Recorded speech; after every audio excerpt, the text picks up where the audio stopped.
علي فصاحت علي بلاغت علي كرامت مولا علي شجاعت علي شهامت علي رشادت مولا Kapıdalında duran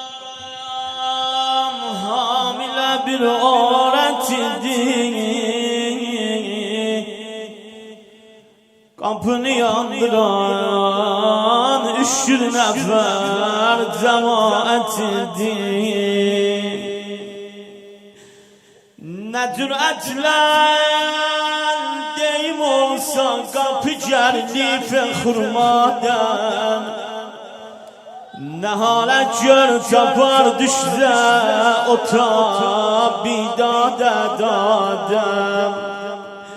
Bir düşeler ismari gelip ses ferhi hazraden zazara aray aman aman çok mu sende o gâte şerifiz olmaran Adyana güzel kapıya mütevessül oldular. Günlerde biz o yanan kapıya sıkılacıyor, hanıma gözyaşı dökəcyor. İmam-ı Zaman ağa özün əvvələ bu neçən cümlədə sözü çox açamayam burada bu sən bu aydın ayinə. O yanda hamile bir öğret, bir yanda şeyh-i porçine açıldı da ya Zehra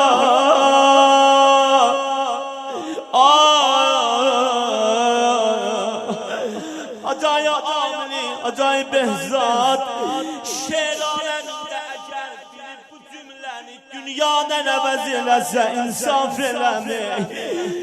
Hanım gördü səsi gəlmək diye bu ev bəlinindir. Bir də deyəcəm o bir kimislərine görə.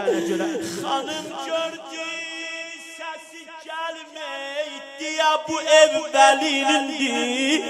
Qanıyla yazdı divara baba haqq əlinindir can əli. Uzadı yaladı hanım ay hanım. Qanıyla yazdı divara baba haqq əlinindir. Bura bax,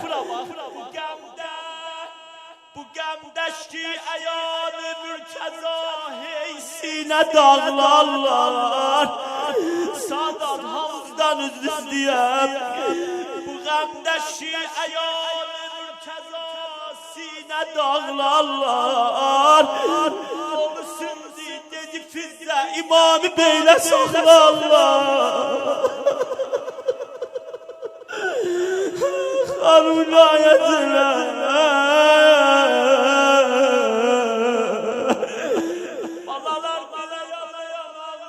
Allah nənəmiz öldü. İstəmiyəm açıq razı oxuyam. İmam-ı Zamanın qəlbini istəmiyəm. Dərdə gətirəm biraz eylən zəhmədim dəmə. Gördülər Zeynəb qaça qaça gəldi qabağa. Əli qoynunda gəlib Zeynəbin alan qabağa. Koştu derden çıxa bir söndə dedi çıxma ana. Niye? Yaralı şəhbəri fanda çalarsan anacan. Sen de biztək ayak altında qalarsan anacan. Eyvay Nuridən Fatimə Məhşər gün xeymə quracaq.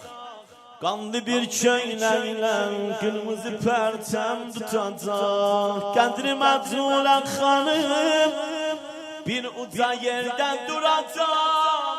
Ağlıya ağlıya əhbabı bağışlatdıracaq. İstəsən düşməyəsən narə denən ya Zəhra.